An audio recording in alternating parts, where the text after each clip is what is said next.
মোহনবাগানের প্রাথমিক টার্গেট হচ্ছে কিন্তু লিগ শিল্ডের দৌড়ে থাকা এবং ১ নম্বর পজিশনটাকে ধরে রাখা।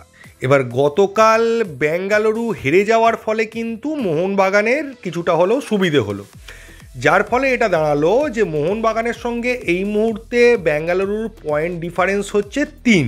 আপনারা টেবিল দেখলে বুঝতে পারবেন না, কারণ বেঙ্গালুরু একটা ম্যাচ বেশি খেলেছে, তাই পয়েন্টটা সমান দেখাচ্ছে। আর মোহনবাগান যদি পরের ম্যাচটা জিতে যায় তাহলে কিন্তু পয়েন্ট ডিফারেন্সটা ৩-এ দাঁড়িয়ে যাবে এবং এটা মোহনবাগানের কাছে কিন্তু সুবর্ণ সুযোগ।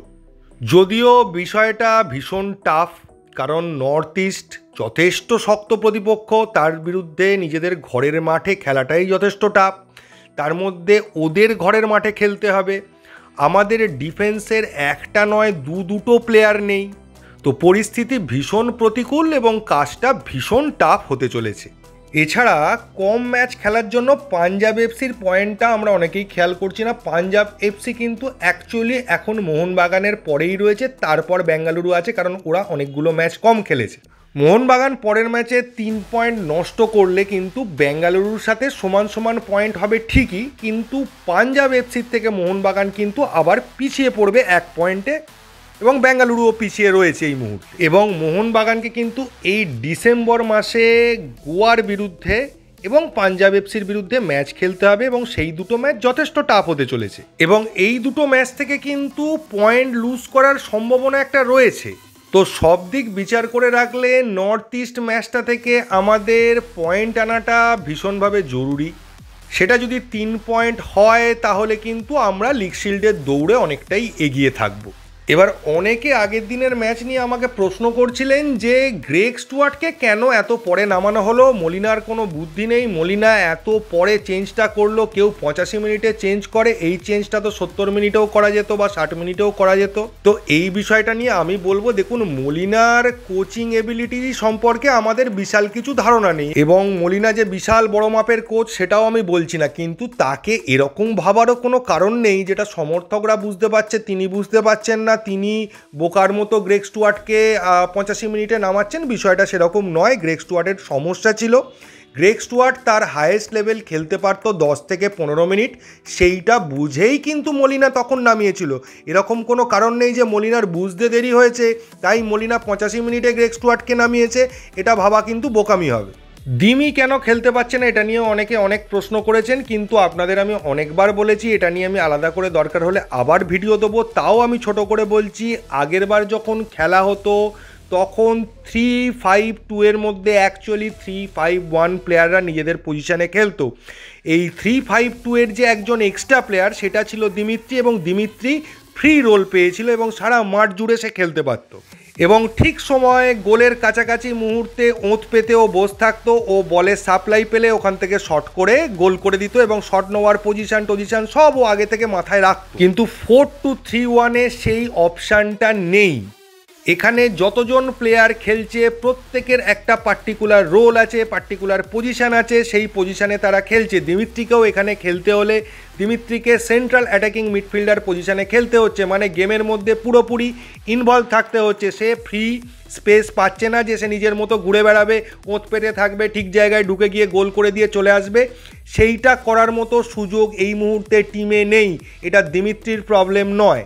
দিমিত্রির যে প্রবলেমটা রয়েছে সেটা হচ্ছে ওর কনফিডেন্সের একটু প্রবলেম রয়েছে, কারণ ও নিজের প্রপার খেলাটা খেলতে পারছে না এবং প্রায় প্রতি ম্যাচে আগের সিজনে গোল করেছিল এবং গোলও ও পাচ্ছে না। এই জন্য ও চাপে এবং কিছুটা ফ্রাস্ট্রেশনের মধ্যে রয়েছে। আর যারা দিমিত্রিকে আনরেজিস্টার করার কথা বলছেন তাদের বলি, যদি গ্রেগ স্টুয়ার্ট না থাকে তাহলে ওই পজিশানে দিমি যে জায়গাটা খেলছে বা যে ওয়ার্কলোডটা নিচ্ছে সেই জায়গাটা কে খেলবে? অনেকেই ভুল ভাবছেন যে নুনোরেজ হয়তো মিডফিল্ডার, তাকে মিডফিল্ডে খেলিয়ে দেবো, ব্যাপারটা তা নয়। নুনোরেজ একজন সেন্টার ব্যাক, সে প্র্যাকটিসেও সেন্টার ব্যাক পজিশানেই প্র্যাকটিস করছে, মিডফিল্ডে সে প্র্যাকটিস করছে না। তো নুনোরেজ এলে এই টিমের খুব একটা কিছু পরিবর্তন হবে না। দুটো সেন্টার ব্যাকের জায়গায় আপনি 3টে সেন্টার ব্যাক পাবেন, আর এটা হতে পারে যে আপনি একজন সেন্টার ব্যাককে পুরোটা খেলালেন না, মাঝখানে তুলে নিয়ে নুনোরেজকে নামাতে পারেন, এর বেশি কিছু উপকার আপনার হবে না। এবার এই বিষয়ে বলি, নুনোরেসকে রেজিস্টার করা নিয়ে অনেকে আমায় প্রশ্ন করেছেন যে পরের ম্যাচে নুনোরেসকে রেজিস্টার করা যায় কিনা। এবার আপনাদের আমি আসল ব্যাপারটা বলি। অনেকেই বলেছেন নতুন নিয়ম অনুযায়ী কোনো ম্যাচের 48 ঘন্টা আগে নতুন প্লেয়ারকে রেজিস্টার করা যায়, সেটা নিয়ে কোনো সমস্যা নেই। সমস্যা অন্য জায়গায়, যে একটা প্লেয়ারকে আমি রেজিস্টার করলাম, এবার প্রশ্ন হচ্ছে যার জায়গায় রেজিস্টার করলাম সে ফিট হয়ে গেলে বা তার কার্ড সমস্যা মিটে গেলে তাকে কতদিন পরে আবার রেজিস্টার করাতে পারবো, বা যাকে রেজিস্টার করলাম তাকে কত ম্যাচ পরে আবার ডিরেজিস্টার করে অন্য প্লেয়ারকে নিতে পারবো। এই সম্পর্কে কোনো রুল, কোনো নিয়ম কোথাও কোনো ওয়েবসাইটে খুঁজে পাওয়া যায়নি, আমি অন্তত খুঁজে পাইনি। ফলে আপনাদের কথা অনুযায়ী কোনো প্লেয়ারকে আনরেজিস্টার করে নুনোরেসকে রেজিস্টার করা হলো, তারপরে দেখা গেল গ্রেগ স্টুয়ার্টকে পাওয়া যাচ্ছে না, বা গ্রেগ স্টুয়ার্টের চোট লাগলো, কিংবা জেসন কামিংস বা ম্যাকলারেনের কোনো চোট লাগলো, সে অ্যাভেলেবেল হলো না, তখন আমি যে প্লেয়ারকে আনরেজিস্টার করেছি তাকে ফিরিয়ে আনবো কী করে? এটা নিয়ে এআইএফএফের তরফ থেকে বলুন, কোনো বড় সাংবাদিকের তরফ থেকে বলুন, কোনো ইউটিউব চ্যানেলের তরফ থেকে বলুন, কোথাও কোনো ক্লিয়ার বক্তব্য পাওয়া যায়নি। এবং ম্যাচ বাই ম্যাচ আমি প্লেয়ার রেজিস্ট্রেশন বদলে প্রতি ম্যাচে কোনো না কোনো কারণ দেখিয়ে একটা প্লেয়ারকে আনরেজিস্টার করে আর একটা প্লেয়ারকে রেজিস্টার করে এইভাবে খেলানো যায় বলে আমার মনে হয় না আইএসএলে এরকম কোনো রুল আছে। তাহলে আগের ম্যাচেই যখন গ্রেগ স্টুয়ার্ট অ্যাভেলেবেল ছিল না, মোহনবাগান নুনোরেসকে রেজিস্টার করিয়ে রাখতেই পারতো, কারণ সেক্ষেত্রে যদি প্রয়োজন হতো একজন ডিফেন্সের প্লেয়ারকে কিছুটা খেলিয়ে তুলে নিয়ে নুনোরেসকে ইউজ করতেই পারতো, কিন্তু সেটা মোহনবাগান করেনি, কারণ এই নিয়মটা এরকম নয় যে প্রতি ম্যাচ অনুযায়ী প্লেয়ারকে চেঞ্জ করা যায়। আইএসএলের যে নতুন নিয়মটা আপনাদের বলেছিলাম, বা যে নতুন নিয়ম এসছে সেই অনুযায়ী 48 আওয়ার আগে রেজিস্ট্রেশন করা যায়, সেটা সমস্যার বিষয় নয়। এখনও আমরা চাইলে ওই নর্থ ইস্ট ম্যাচের 48 ঘন্টা আগে আমরা নুনোরেসকে রেজিস্টার করে নিতে পারি অ্যালবার্টো রড্রিগেসের জায়গায়।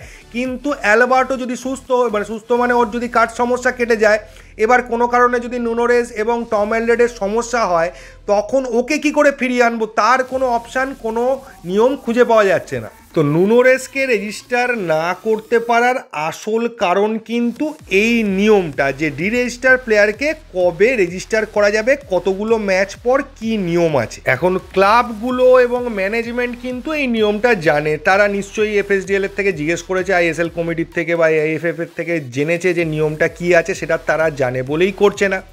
পরের ম্যাচে আমরা নুনোরেসকে রেজিস্টার হতে দেখতেও পারি, অস্বাভাবিক কিছু নয়, কিন্তু সেক্ষেত্রে পরবর্তী প্লেয়ারকে কি করে ফিরিয়ে আনা যাবে সেটা একমাত্র মোহনবাগান ম্যানেজমেন্ট এবং মোহনবাগানের কোচ এবং কোচিং স্টাফরা জানেন।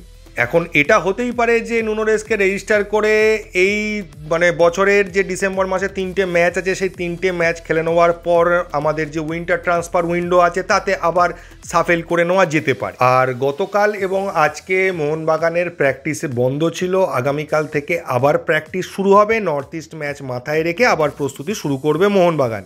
তো এই ভিডিওতে এইটুকুই। যদি ভিডিওটা ভালো লাগে তবে চ্যানেলটাকে সাবস্ক্রাইব করবেন। থ্যাংক ইউ, ধন্যবাদ এবং জয় মোহনবাগান।